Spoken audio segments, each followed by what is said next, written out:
Duro have better form in the most recent series, but his form was kind of not to the standard we've come to expect in series before that, so hopefully maintains that. And Effort and Cuzz have been such a strong pairing, working together as a unit, that really they've just been the engine for KT.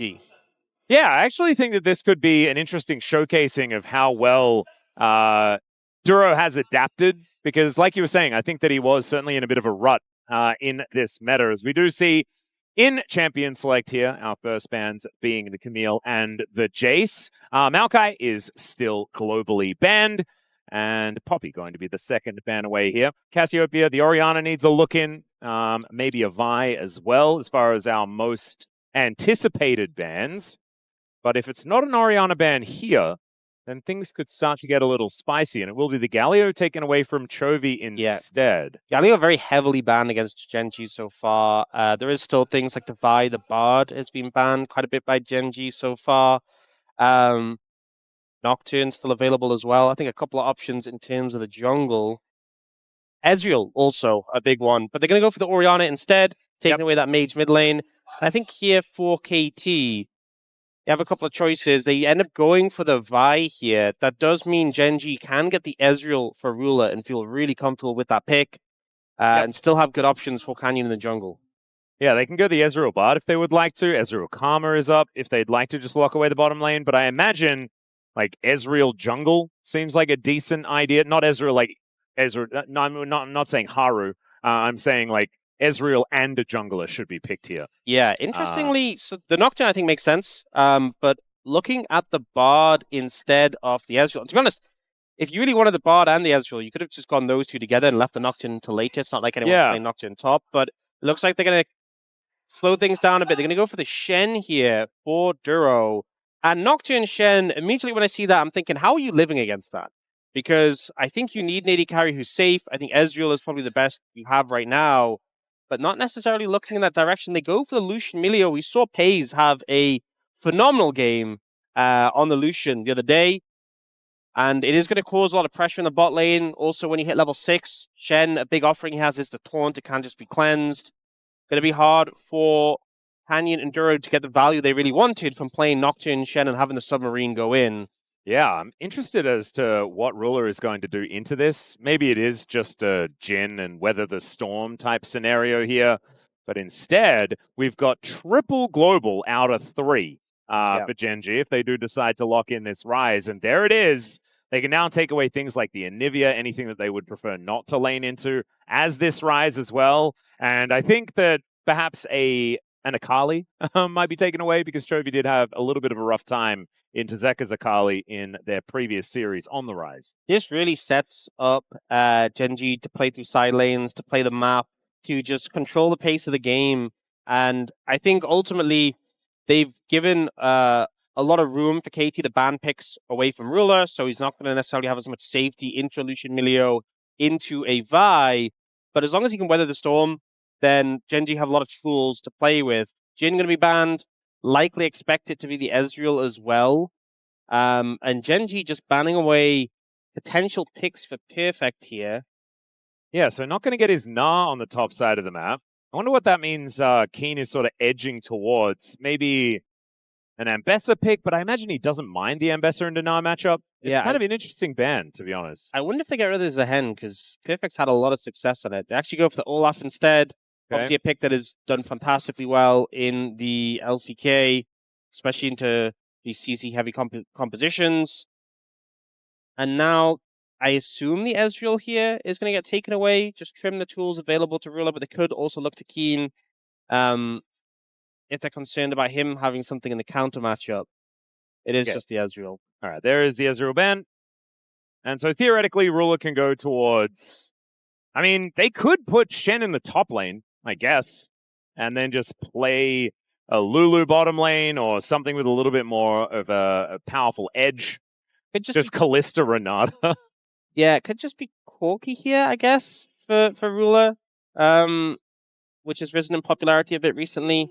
Kog'Maw. That's an interesting one. Oh, they're going the G2 composition. So they're going to go Shen top, but they're going to pick up the Lulu here to go with the Kog'Maw. So they did, as you said, they flexed that Shen Kind of revealing the cards now, though, in this situation. But I guess there's no real way to do it otherwise. Once you pick Kog'Maw, everyone knows you're going Lulu with that. I mean, they don't have to. I feel like Kog'Maw is one of these champions where without Lulu, you're losing so much value from it. Yeah. Technically, they don't, but it's like Lucian, right? You always really, in the current meta, want Lucian with Milio. There is substitutes, but it doesn't feel as good. But Shen Kog'Maw, I think you just have such a rough time in lane. And now with the draft really coming through, remember, Lock was nerfed on this patch. And it looks like those nerfs will push VDD away from it. Instead, looking at the Yone, a lot of tools to get on top of this Kog'Maw. So it's going to be a hard game for Ruler. Yeah, so Yone is going to be locked in. There's that Lulu you were talking about. And that will put the Shen up against the Rumble on the top side of the map. And it gives everyone the ability to support this Kog'Maw as well from even the other side of Summoner's Rift, with that Shen being able to get in there with the Stance United. Feels reminiscent of the Juggernaut compositions in the past. That is kind of how we explained that G2 comp when it was picked up earlier in the year. And I'm intrigued as to how this one's going to go for Gen.G. I like the fact that they've learnt from one of the strategies that knocked them out of first stand. Yeah, I mean, that's the cool thing is that we saw this trio used against them to get the 3-0 for G2 at first stand, something they're adopting themselves. They have a lot of map play tools to set them up. And I think in isolation, this Gen.G composition makes a lot of sense, but my concern is there are so many tools to get on top of this Kog'Maw. If you get Vi ulted, equalized, Yone uses his ult as well. I don't know if there's enough shields in the game to keep you alive through all of that. So I think they have to make use of these globals early to try and get some momentum, as I think just relying on Kog'Maw being strong later isn't necessarily a solution here, especially going up against the Lucian Milio, who can be a bit of a tricky lane. Yeah, I mean, we were watching yesterday, and Pays and Carrier made Lucian Milio look completely unbeatable in that matchup on the bottom side of the map. But this is a very different one. Let's dive onto the Rift here for Gen.G versus KT.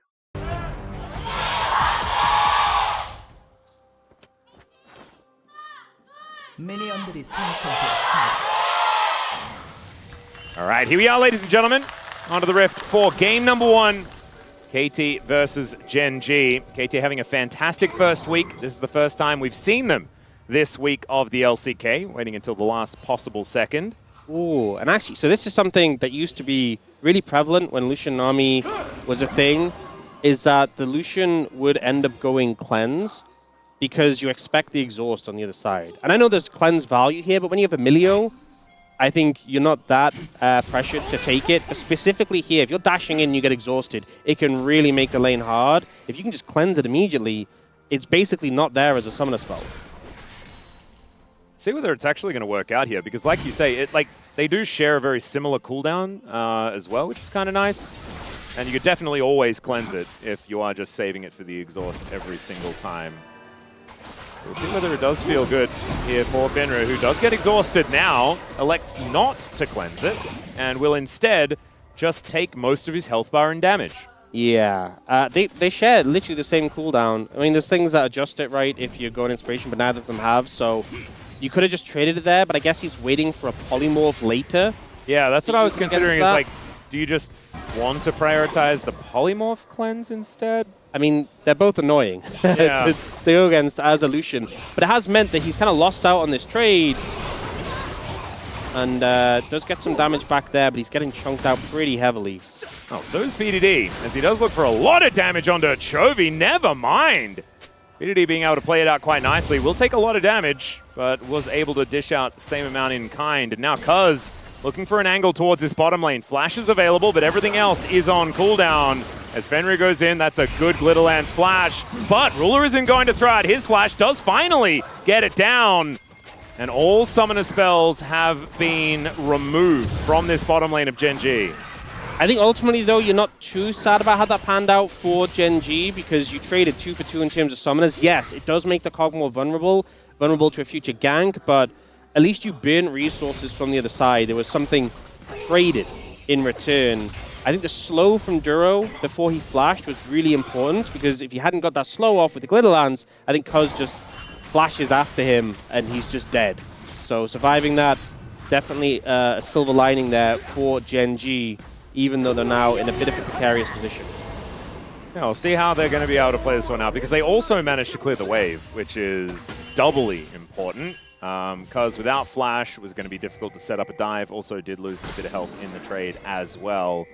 So all in all, like you were saying, not the end of the world for Gen.G, and in fact they hold themselves about a 300 gold advantage.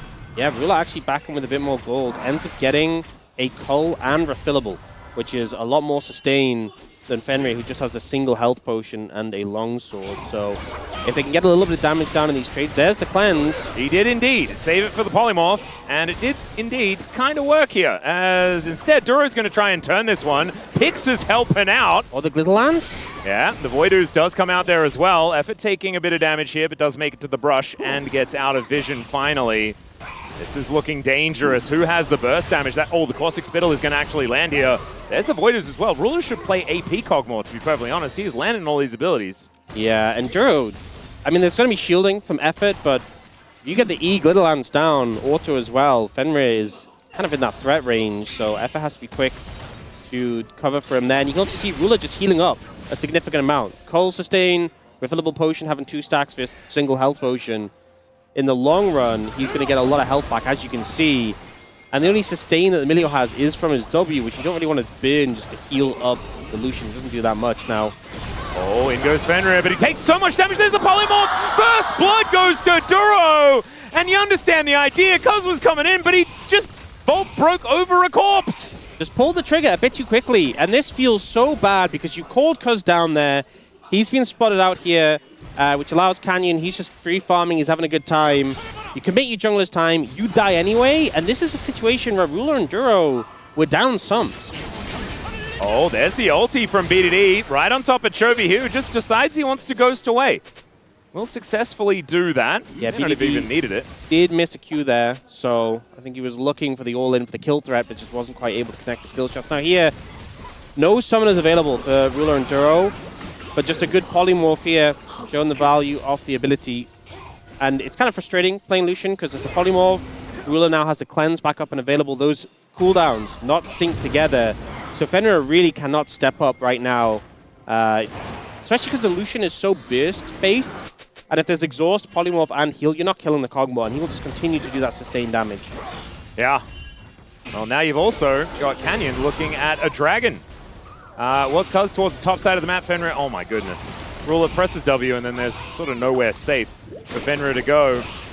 And his 2 longswords really won't do anything. And now it's an ocean dragon? Like, the worst possible outcome for KT is even more sustain being added to this early game Kog'Maw. I mean, honestly, a Fierce Dragon Ocean feels so good because of the sustain in lane, and you know it's not an Ocean Soul, so it's like a double win in that regard. Canyon now level 6 as well before Cuzz, so that extra pressure is added. Bot lane's already going bad for KT, but just that added impact of the Nocturne being available, being able to jump in and shut down any attempts means they're really on the back foot. And this is kind of how Gen.G want the game to be. Bot lane has come out ahead in the 2v2. You haven't had anyone die yet. The summoners are about to come back up for Ruler and Duro. And now you're really online with your composition. Stand United and Paranoia are there. Any play that KT tries to make does, you expect it will be answered. Yeah, it's almost like Gen.G, the team that is so good at making cross maps and deciding what to do around the map, they can also cheat tempo now with the composition that they have. Just feels a little bit unfair. We've gifted it to the team that really doesn't quite need it, as they demonstrated in their previous best of 3 earlier in the week. I think it'll be a tough time for KT. If you want to be proactive as KT, then you kind of have to make a play, burn a summoner, and maybe an ult as well, and then be able to retreat and go for that play again before the backup. But it's just so many resources. Everyone on Gen.G now has flashes. They have those ultimates available to defend. If you go for a play and somehow you're able to burn them and get out, there's still more resources available. I think if you want to be proactive, you have to be so surefire the play is going to work. You have to think, we can kill them through the Shen ult. Nocturne's not on that side of the map. And it's just so many conditionals that I think we're probably going to see the game slow down for a bit. And we're probably going to see fights more at these neutral objectives. Because I think if you're going for ganks on lanes, it's too many answers right now. Well, 8 minutes on the clock. That means we have some grubs up. And not quite there yet. Cuzz is making his way over, but you can see It is a bottom side clear for Canyon. FenRir now by himself, as there is Milio making his way back down towards the bottom side of the map. So not going to have supports involved in this little grub take, as Canyon looking for an angle towards Effort and FenRir, but isn't going to be able to find one. And Cuzz has already taken one of these grubs. Might even be able to grab all three, to be honest, given the location of the Nocturne. So a little bit unfortunate for Gen.G, not really able to make a cross-map play, although they are zoning FenRir and Effort away from their turret for now. And BDD looking for another potential all-in angle. Let's see whether he does actually find one. Instead, just rebinds the soul, and it's going to be okay. So Grubs is traded for an entire minion wave here in this bottom lane and plates to the Kog'Maw. And I have a feeling Gen.G are very happy to take that trade. Yeah, one of the things with Grubs is that you have to hit a tower to get the value. That is a good point. Across all 3 lanes, 5 plates still up. I mean, obviously Grubs are going to help you get plates in the future, but for now, KT don't seem to be in that position. Well, let's see whether FenRir is going to get dove here underneath this turret. It could be a difficult dive. They're not exactly the tankiest. FenRir does do a bit of damage, but he is also taking so much of it. Yeah. Canyon's almost at, I'm just going to one-shot you territory. I think this is the right play, though. Don't go in, just whittle them down, get damage onto FenRir, force him back. If he gets to the point where he feels like he can't stand in the tower, that's ideal. But I think they knew Cuzz was going to be back on this side of the map based on his timing, so a dive would be very risky to go for. In the end, they don't kill him, but if you look at the difference between bot laners right now, they might as well have. Yeah, that's 30 CS in the lead. Ruler was already about 500 up prior to that play happening, and so it's kind of Grubs for an extra 400 gold lead on the enemy AD carry. That's not exactly great news when said enemy AD carry is a Kog'Maw, who is very, very happy to play until the later stages of the game. Also, with a minusculely upgraded Terminus that he can pick up, which is kind of cool. Marginally better, so we'll see when he ends up picking that up, if he ends up picking it up. I think one thing, though, for FenRir, if you look at the items he has in his inventory, oh god, this is horrible. This does not feel good. Crit Cloak and 2 longswords does not inspire too much joy right now. Already on the back foot, but again, heavily traded into now. Has to recall again. Yeah, where did that health bar go? He just returned to lane, and immediately he just has to leave. This is not what we've been seeing from a lot of our Lucians. One thing I will say with the Shen is you have this very typical build we've seen that Broken Blade was playing with. You know, the Titanic Hydra, the Dusk and Dawn, and then the Bandle Pipes. Really strong, making you a good duelist, but normally we see tanks into Rumble going for that Kain and Kukin, and that's when it really limits his pressure. With Shen not really feeling comfortable doing that, wanting to go for the typical build path, it does mean that Perfect can just continue to apply pressure in this top side. Not the end of the world for Kiin, he's kept up in farm, but is down 600 gold in the matchup. Now, KT have rushed in here to get access to the Dragon Canyon, look for a steal. Yeah, Perfect. Yeah, Perfect was actually down there, and I think that Gen.G got wind of it. It is going to be a Chemtech Soul. This is the Aux special, but there are actually some champions that will benefit quite a lot from a Chemtech Soul here in this game. There's so much shielding for Gen.G in particular that a heal and shield power can make a massive difference. I was actually thinking when we're in draft, is someone on KT going to feel comfortable building a Serpent's Fang? Because the value is kind of going to be insane here. Oh yeah, well now they definitely need to build one. For sure. FenRir might need to build some other items first, so I don't know whether he'll have the bandwidth to do so, but man, this, like, okay, he's got a Rage Blade, yes. It's a big item advantage for Ruler over FenRir here, but every single one of these W-empowered auto attacks is just cutting him in half. As well, now Ruler's the one controlling the wave and has Grinsu, so you can just stack it up and have so much pressure.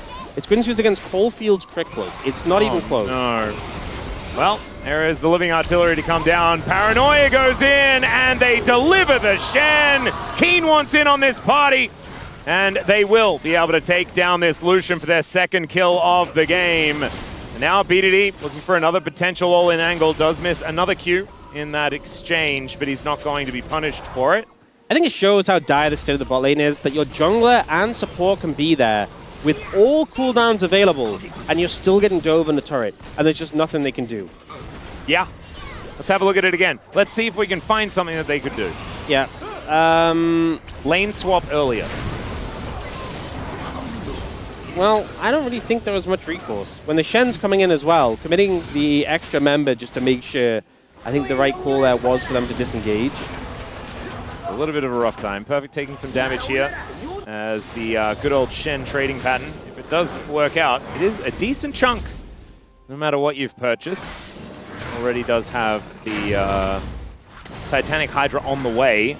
Wow, look at the gold difference. He has 2,600 more gold. Yeah. That's a big number. That's a crazy lead to have already. And that's often the lead we see for the Lucian Milios, right? Like, this is a lane that's built to just kind of beat anything. Yeah. It's not winning against this one. I think, honestly, sometimes the issue has been with Lucian in the past and now is that laning is really fickle. Even though it has a lot of power and we've seen lanes dominate, very easy to fall behind and suddenly you can't look for those trades because you have a lot of burst.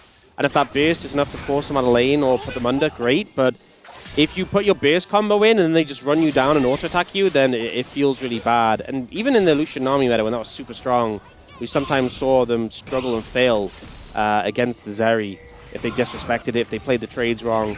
Yep. This is kind of panned out here.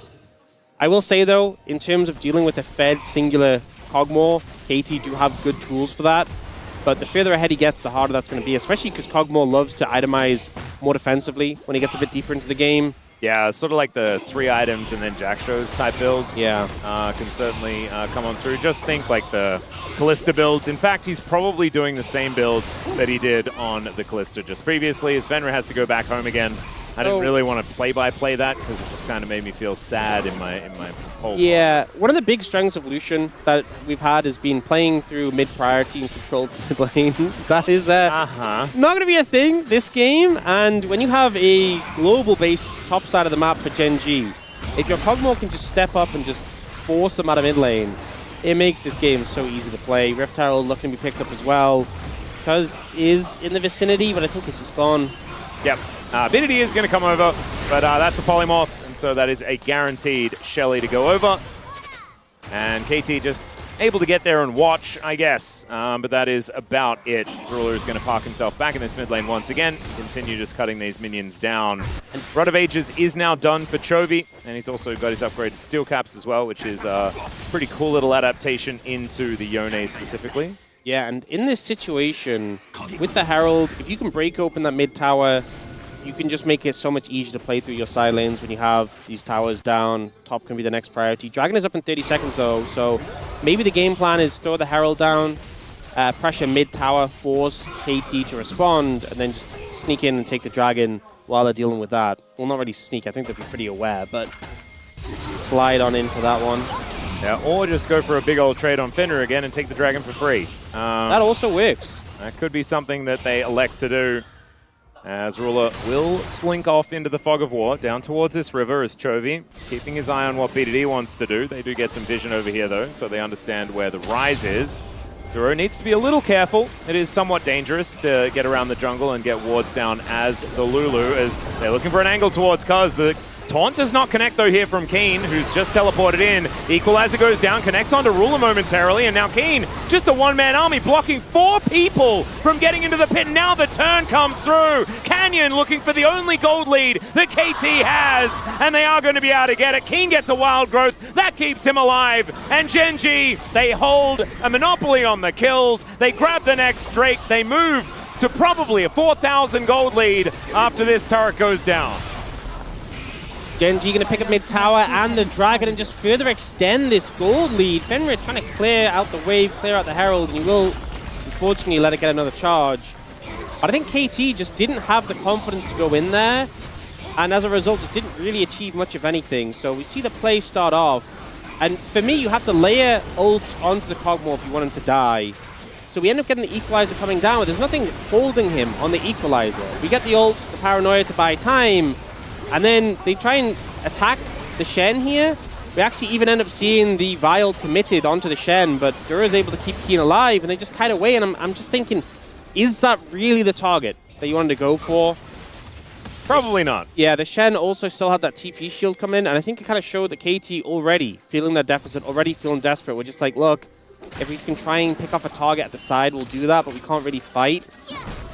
But it just kind of feels underwhelming because you just gave over another member, you went in position to defend mid, and Gen.G just further extend their lead. I'd almost rather they just kind of sent it onto the Kog'Maw, and if it backfired, it's like, well, the game's over, but at least we tried. Yeah, and honestly, the game already feels pretty dire here for KT, because, I mean, this Gen.G comp from ahead is so simple to play out, right? Because you just always can be anywhere on the map at all times, right? You've got Realm Warp, Paranoia, you've got the Shen, you can defend any sort of play that KT wants to make. So as soon as KT are like, oh, we need to desperately look for picks, well, you never get to find picks unless Gen.G are okay with it. And Cuzz has gone the Serpent's Fang, which, especially on a melee champion, you get the higher value. It is a ton of value in a Gen.G, but that Vi is going to be absolute paper. Having that, not having the extra HP we normally get from a second item. Yep. So considering the amount of damage available to Gen.G, definitely puts Cuzz in a delicate spot. Once you ult in, you're probably going to die regardless, but you at least have to hope you take out the target, which should be Ruler.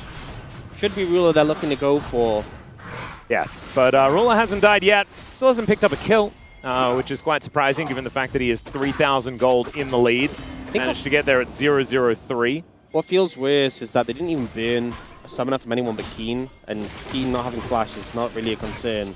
Yeah. I think if you go into this next fight, Ruler has flash, you know, everyone on Gen.G has flash, it's going to be even harder. You want people down summoners to make this KT composition work, but I think it's very difficult to see a window where they force them without just several KT dying. Yeah, this is going to be very difficult. Maybe to just catch Chovy in a side lane, maybe something like that is what they're going to have to angle themselves for.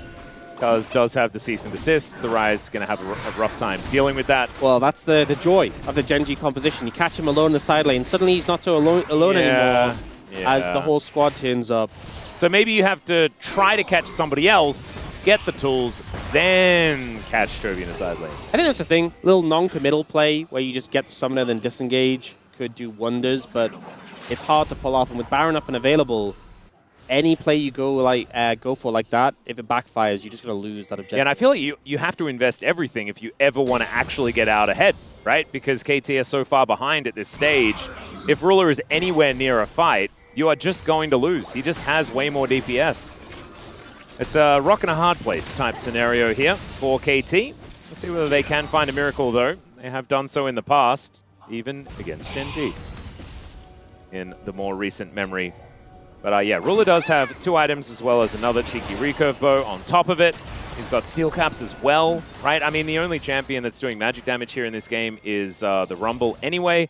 So being able to mitigate the Yone, the Vi, and the Lucian all at once just feels pretty fantastic, which is why we have triple steel caps already complete. It's also a Rumble who hasn't gone for the Liandry, so I feel like not posing as much threat as he would be otherwise. Has the Rocket Belt instead. Obviously, it can be useful to get on top of targets to disengage, but Liandry is obviously syncing very well with Rumble's kit. That's a lot of turret playing gold for one team. Not so much for the other. Yeah, there are some pretty healthy turrets here on Gen.G's side.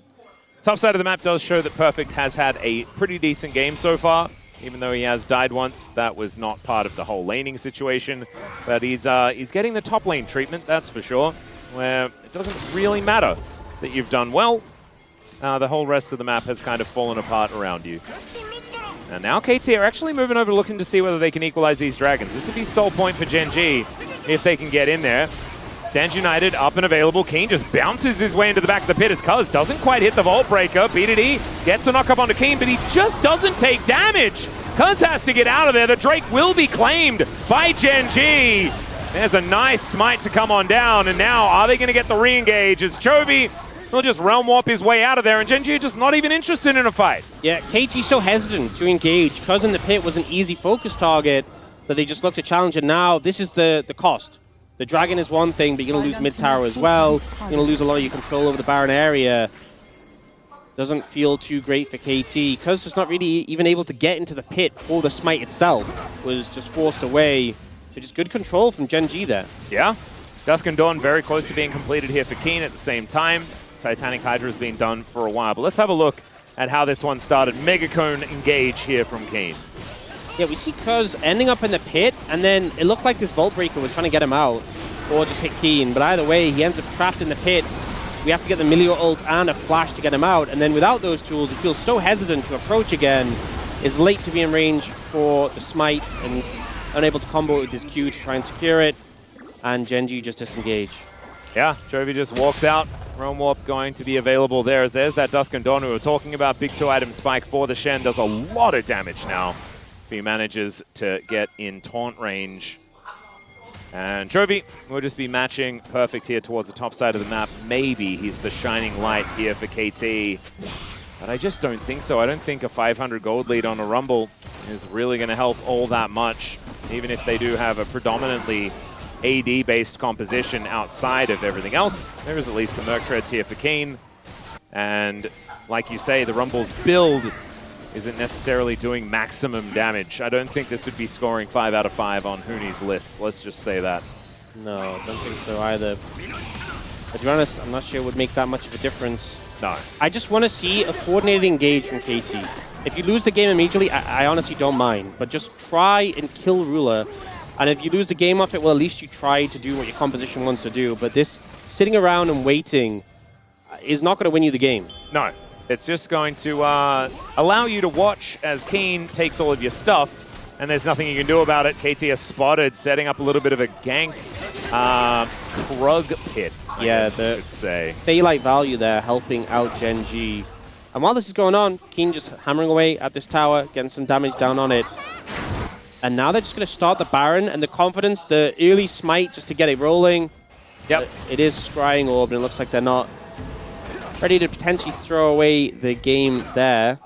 I mean, Bio-Arcane Barrage does so much damage to the Baron as well. It is, though. It's not Hunter, it's Terry this time. Ah, okay. So Terry is not as scary as the Hunting Baron. Of course he's not with a name like Terry. Yeah, I know, but... He's a nice guy. That's a good point. Did we end up with just Hunter for... Sorry, what's the Owl. Hunting Baron? He was... There's that Hunter Owl? is the Hunting Baron. All-Seeing Baron's Owl. Yeah, and then Hunting Baron is just Hunter. Is he just Hunter? I think it makes the most sense. Okay. And then Territorial is Terry, okay. Yeah. I don't know whether I really like Hunter as Hunting Baron. Yeah, well, I feel like it's too simple. It is quite simple. I feel like that doesn't make me feel the same. Like Terry, even though it is just part of Territorial, it just sounds great. Yeah, I'm not sure what else would go for them. If you have suggestions, I'm all ears. We can think on it. We don't have to come up with it right now. Okay. But I am just going to continue thinking about that instead of paying attention to the game. So I kind of want to come up with an idea. So you can just move on? Yeah. Yeah. Maybe we'll take a survey from chat, see what they've got for us. Oh, Chovy, level 16, and he's going Actualizer third, not Rocket Belt? Oh my, who is this? This isn't Chovy. Paranoia comes in, that's Canyon. Wild Growth comes down, and down goes Cuzz. No way to even interact with the video game here today. This was one of those story games, and he's at the arc where it's very depressing, I think. Yeah. Something like that. It's all right, Baron's down to 50%. There's no smite on KT. They have to kill them or leave, I think. Leave is a good answer. Well, they are going to do neither. As down goes BDD. Yes, he definitely unbound his soul in a very real way in that moment. As now, KT are trying to run away. Effort doesn't find the fire kick, but they do at least. FenRir, that is the wrong side of the No, ring. he's defecting. He's like, no, I joined the wrong team. I joined the wrong team. Kiin is going to say, no, you didn't.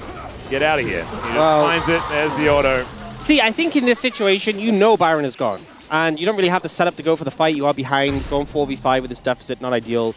You could have gone for mid-tower. You could have gone for Dragon Vision. I think we watched them do Baron and die to them. Was probably my least favorite approach. Force of Silver in chat solved it. Yeah?